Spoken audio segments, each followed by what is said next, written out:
இந்த வீடியோவில் நம்ம எதை பற்றி பார்க்க போகிறோம்னா டிஎன்பிசி எக்ஸாம் பிஎஸ்டிஎம் சர்டிஃபிகேட் பெறுவதற்கான வழிகாட்டு நெறிமுறைகள் தற்போது வெளியிடப்பட்டுள்ளது. யாரெல்லாம் பிஎஸ்டிஎம் பெறுவதற்கு எலிஜிபிள் என்பது குறித்து இந்த அரசாணையில் டீட்டெயிலாக எக்ஸ்பிளைன் பண்ணியிருக்காங்க. அது என்ன என்பதை பற்றி தான் இந்த வீடியோவில் நம்ம டீட்டெயிலாக பார்க்க போகிறோம்.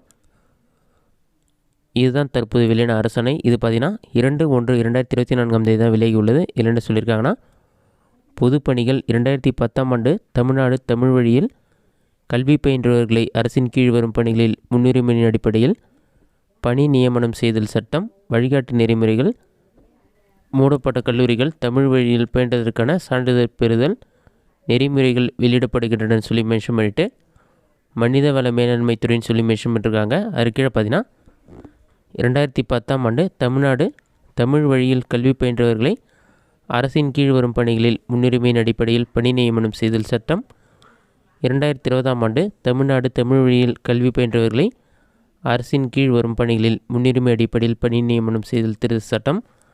அடுத்ததாக அரசாணை எண் சொல்லிவிட்டு அரசாணை எண் மென்ஷன் பண்ணிருக்காங்க. அது கீழே பார்த்தீங்கன்னா ஆணைன்னு சொல்லிவிட்டு மேலே ஒன்றில் படிக்கப்பட்ட சட்டத்தில் தமிழ்நாடு அரசு பணி நியமனங்களில் தமிழ் வழியில் கல்வி பயின்றவர்களுக்கு முன்னுரிமை அளிக்கும் வகையில் 2010ஆம் ஆண்டு தமிழ்நாடு தமிழ் வழியில் கல்வி பயின்றவர்களை அரசின் கீழ் வரும் பணிகளில் முன்னுரிமையின் அடிப்படையில் பணி நியமனம் செய்தல் சட்டம் இயற்றப்பட்டது. நேரடி நியமனத்திற்கான காலி பணியிடங்களில் 20 விழுக்காடு பணியிடங்களை தமிழ் வழியில் கல்வி பயின்றவர்களுக்கு முன்னுரிமை அடிப்படையில் ஒதுக்கீடு செய்வதற்கான அச்சட்டம் வழிவகை செய்யப்பட்டது.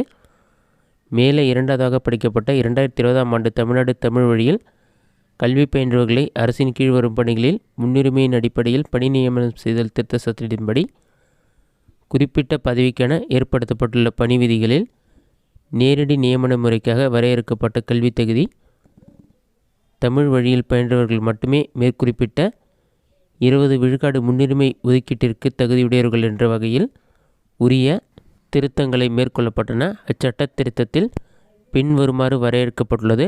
வரையறுக்கப்பட்ட கல்வி தகுதியானது 10ஆம் வகுப்புக்காக இருப்பின் 10ஆம் வகுப்பு வரை தமிழ் வழி கல்வியில் பயின்றிருக்க வேண்டும். வரையறுக்கப்பட்ட கல்வி தகுதியானது மேல்நிலை வகுப்புக்காக 12ஆம் வகுப்பு இருப்பின் 10ஆம் வகுப்பு மற்றும் மேல்நிலை வகுப்பினை தமிழ் வழியில் கல்வி பயின்றிருக்க வேண்டும். வரையறுக்கப்பட்ட கல்வி தகுதியானது பட்டய படிப்பாக இருப்பின் 10ஆம் வகுப்பு மற்றும் பட்டய படிப்பினை தமிழ் வழியில் பயின்றிருக்க வேண்டும். மேல்நிலை வகுப்பிற்கு பின் பட்டய படிப்பினை முடித்திருந்தால் 10ஆம் வகுப்பு மேல்நிலை வகுப்பு மற்றும் பட்டய படிப்பினை தமிழ் வழி கல்வியில் பயின்றிருக்க வேண்டும். வரையறுக்கப்பட்ட கல்வி தகுதியானது பட்டய படிப்பாக இருப்பின் 10ஆம் வகுப்பு மேல்நிலை வகுப்பு மற்றும் பட்டய படிப்பினை தமிழ் வழி கல்வியில் பயின்றிருக்க வேண்டும். வரையறுக்கப்பட்ட கல்வி தகுதியானது முதுகலை பட்ட படிப்பாக இருப்பின் 10ஆம் வகுப்பு மேல்நிலை வகுப்பு பட்டய படிப்பு மற்றும் முதுகலை படிப்பினை தமிழ் வழியில் படித்திருக்க வேண்டும் சொல்லியிருக்காங்க. இந்த நிலையில் மேற்படி சட்டங்களை செயல்படுத்துவதில் பின்பற்றப்படும் நடைமுறைகள் தொடர்பாக சென்னை உயர்நீதிமன்ற மதுரை கிளையில் தொடரப்பட்ட வழக்குன்னு சொல்லிட்டு வழக்கின் மென்ஷன் பண்ணிட்டு அன்று வழங்கப்பட்ட தீர்ப்பில் 2010ஆம் ஆண்டு தமிழ்நாடு தமிழ் வழியில் கல்வி பயின்றவர்களை அரசின் கீழ் பணிகளில் முன்னுரிமையின் அடிப்படையில் பணி நியமனம் செய்தல் சட்டம் மற்றும் அச்சட்டத்திற்கான 2020ஆம் ஆண்டு திருத்த சட்டம் ஆகியவை சட்டப்படி செல்லத்தக்கவையாகும் எனவும் 1ஆம் வகுப்பு முதல் நிர்ணயிக்கப்பட்ட கல்வி தகுதி வரை முழுமையாக தமிழ் வழியில் பயின்றவர்களுக்கு மட்டுமே அரசு பணியில் தமிழ் வழியில் கல்வி பயின்றவர்களுக்கான 20% இதர ஒதுக்கீடு வழங்க வேண்டும் என ஆணையிடப்பட்டது.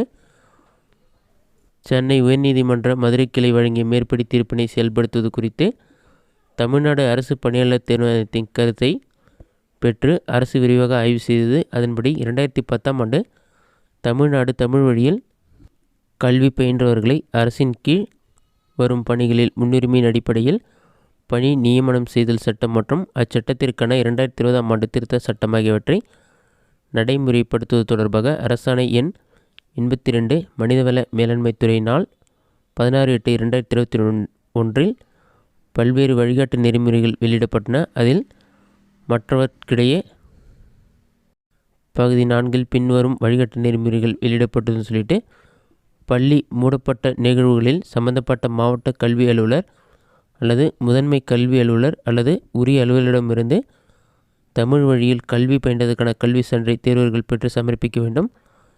இந்நிலையில் கல்லூரிகள் மூடப்பட்ட நிகழ்வுகளில் ஏற்கனவே அக்கல்லூரிகளில் பயின்ற மாணவர்கள் யாரிடம் தமிழ் வழி சான்று வழங்க வேண்டும் என்ற பொருண்மை மீது அரசு கவனமாக ஆய்வு செய்து மேலே 3இல் படிக்கப்பட்ட அரசாணையில் வெளியிடப்பட்ட வழிகாட்டு நெறிமுறைகளின் தொடர்ச்சியாக பின்வரும் வழிகாட்டு நெறிமுறைகளை வெளியிட முடிவு செய்து அவ்வாறே ஆணையிடுகிறது சொல்லி மென்ஷன் பண்ணியிருக்காங்க.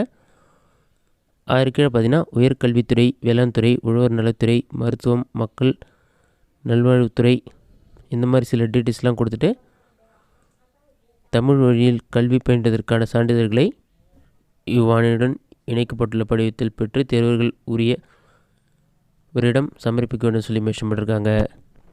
இதுதான் தற்போது வெளியான முக்கிய அறிவிப்பு. இந்த வழிகாட்டு நெறிமுறைகள் படி தான் நீங்கள் தமிழ் வழிக்கான சான்று பெறுற மாதிரி இருக்கும். இந்த வீடியோ உங்களுக்கு யூஸ்ஃபுல்லாக நினைக்கிறேன். இந்த வீடியோ பிடிச்சிருந்தா லைக் பண்ணுங்கள். ரெஜெண்ட் அவுட் கமெண்ட் பாக்ஸில் கமெண்ட் பண்ணுங்கள்.